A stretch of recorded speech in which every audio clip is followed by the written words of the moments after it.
প্রশাসনের প্রাণকেন্দ্র বাংলাদেশ সচিবালয়ের ৭ নম্বর ভবনে ভয়াবহ অগ্নিকাণ্ডের ঘটনা ঘটেছে। গতকাল বুধবার ২৫ ডিসেম্বর রাত ১:৩০টার দিকে এই অগ্নিকাণ্ডের ঘটনা ঘটে।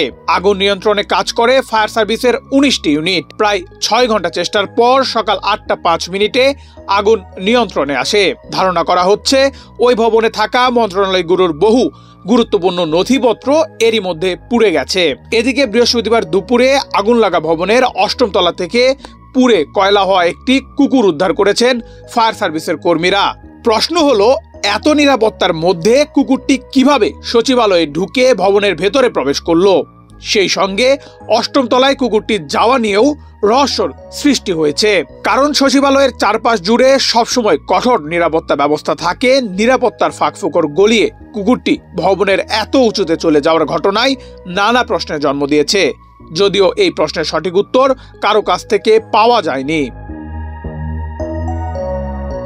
ফায়ার সার্ভিসের উদ্ধার কর্মীরা জানিয়েছেন, কুকুরটি উদ্ধারের পর তার দিয়ে পেঁচিয়ে নামানো হয়। এরপর ৩ জন কর্মীকে কুকুরটিকে গেটের বাইরে নিয়ে যেতে দেখা গেছে। কুকুরটির শরীরের বেশিরভাগ অংশই পোড়া ছিল, সবচেয়ে বেশি পুড়েছে মুখ। তবে এ ব্যাপারে কেউ আনুষ্ঠানিক বক্তব্য দিতে রাজি হননি। প্রাথমিক তথ্য অনুযায়ী সচিবালয়ের ৭ নম্বর ভবনের বেশ কয়েকটি মন্ত্রণালয় সহ বিভাগের অফিস রয়েছে। যে ভবনে আগুন লেগেছে সেই ভবনে রয়েছে স্থানীয় সরকার, পল্লী উন্নয়ন ও সমবায় মন্ত্রণালয়, সড়ক পরিবহন ও সেতু মন্ত্রণালয় এবং ডাক ও টেলিযোগাযোগ মন্ত্রণালয়ের মতো গুরুত্বপূর্ণ মন্ত্রণালয়। সচিবালয় ৭ নং ভবনে এ মন্ত্রণালয় ছাড়াও রয়েছে অর্থ ও ক্রীড়া মন্ত্রণালয়।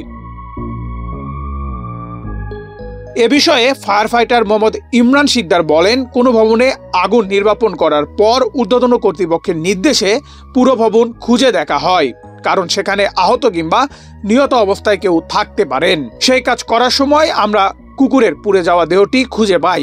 স্বরাষ্ট্র উপদেষ্টা লেফটেন্যান্ট জেনারেল অবসরপ্রাপ্ত মোহাম্মদ জাহাঙ্গীর আলম চৌধুরী জানিয়েছেন, সচিবালয়ে আগুনের ঘটনায় তদন্ত কমিটি গঠন করা হবে। বৃহস্পতিবার ২৬ ডিসেম্বর সকাল ৯টায় তিনি সচিবালয়ের সামনে এক ব্রিফিংয়ে এ কথা জানান। নেহালা আহমেদ প্রান্ত, বাংলাদেশ প্রতিদিন।